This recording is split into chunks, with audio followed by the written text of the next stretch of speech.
মৰমৰ ছাত্ৰ-ছাত্ৰীসকল আগৰ ভিডিঅ' কেইটাত আমি কি পঢ়ি আছিলোঁ ৰাসায়নিক সংযোগৰ সূত্ৰসমূহ পঢ়ি আছিলোঁ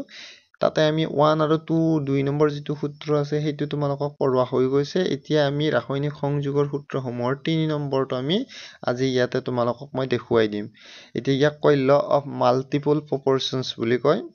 যে 1803 চনত জন ডেল্টনে এই সূত্ৰটো আগবঢ়াইছিল তো তোমালোকে মনত ৰাখিবা এতিয়া এই সূত্ৰটো তোমালোক মই একবাৰ পঢ়ি দিছো বাৰু কিন্তু পিছত এখন চাৰ্ট আছে তাতহে তোমালোকে বুজি পাব ভালদৰে এতিয়া সূত্ৰটো হ'ল দুটা মৌলই লগ লাগি একাধিক যৌগ গঠন কৰিলে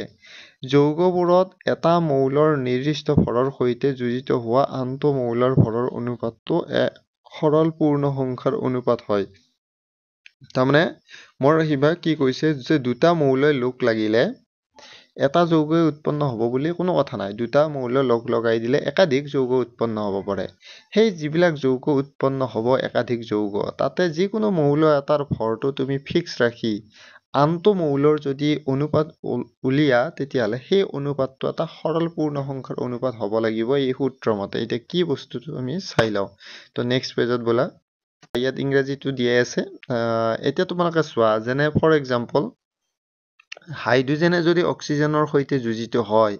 তেতিয়া দুবিধ যৌগ পাব পাৰো হাইড্ৰোজেনে অক্সিজেনৰ লগত লগ লাগিলে যে আমি অকল এটা যৌগই পাম তেনেকুৱা কথা নহয় হাইড্ৰোজেন অক্সিজেন লগ লাগি বিভিন্ন যৌগ পাব পাৰো আমি যেনে ইয়াত পানী পালো H2O হাইড্ৰোজেন আৰু অক্সিজেন আছে দুটা মৌল আছে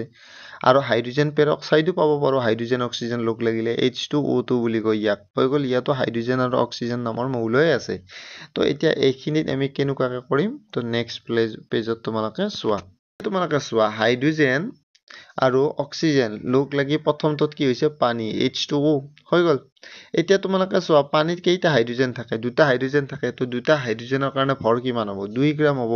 আৰু অক্সিজেন কেইটা থাকে এটা অক্সিজেনৰ কাৰণে ভৰ কিমান হ'ব 16 গ্ৰাম হ'ব হৈ গ'ল আৰু পানীত ভৰ কিমান থাকে জানাই তোমাৰ 2 + 16 = 18 গ্ৰাম হ'ব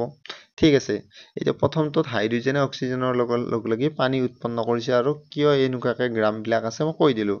এতিয়া 2 নম্বৰটো চোৱা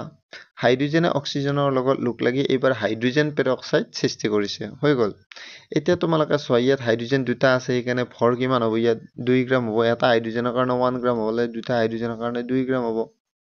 তাৰপিছত অক্সিজেন আছে কেইটা দুটা এটা অক্সিজেনৰ কাৰণে 16 গ্ৰাম হ'লে দুটা অক্সিজেনৰ কাৰণে ইয়াত দুটা অক্সিজেনৰ প্ৰয়োজন হ'ব তো দুটা অক্সিজেনৰ কাৰণে 32 গ্ৰাম লাগিব হৈ গ'ল আৰু H2O টোৰ যদি তুমি মাছ উলিয়া তেতিয়াহ'লে কিমান 32 + 2 = 34 গ্ৰাম হ'ব ঠিক আছে এতিয়া তোমালোকে চোৱা ইয়াতে হাইড্ৰোজেনৰ মাছটো কি আছে সেম আছে হয়নে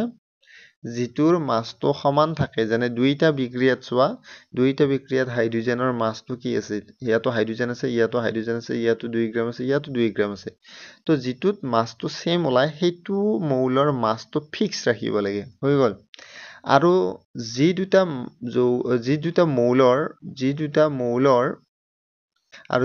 মৌলৰ মাছটো সমান নহয় সেই দুটাৰ অনুপাত উলিয়াব লাগে এতিয়া 16 গ্ৰাম আৰু 32 গ্ৰামৰ অনুপাত উলিয়ালে তোমাৰ 16 দি কাটিলে 1 যাব আৰু ইফালে 2 যাব তো 1:2 এইটো এটা সৰল পূৰ্ণ সংখ্যাৰ অনুপাত হয় সেইটোৱে তোমালোকক কৈছে যে দুটা মৌলই মানে ডেফিনেশ্যনটো মই আকৌ কৈ দিছো একবাৰ দুটা মৌলই লগ লাগিলে একাধিক যৌগ উৎপন্ন হ'ব পাৰে তাৰে যিকোনো এটা মৌলৰ যদি আমি মাছটো ফিক্স ৰাখো আৰু অন্য যিকোনো মৌল এটাৰ যদি মাছটো ফিক্স ৰাখো আৰু অন্য মৌলটোৰ যদি আমি ৰেচিঅ' উলিয়াও তেতিয়াহ'লে এটা পূৰ্ণ সংখ্যাৰ অনুপাত হ'ব লাগিব ইয়াকে গুণানুপাত সূত্ৰ বুলি কোৱা হয় ইয়াতে তোমালোকৰ নাইট্ৰোজেন আৰু অক্সিজেনে যে লগ লাগি একাধিক যৌগ উৎপন্ন কৰে তাতো তোমালোকে এক্সাম্পলটো কৰি কেনে চাব পাৰা হৈ গ'ল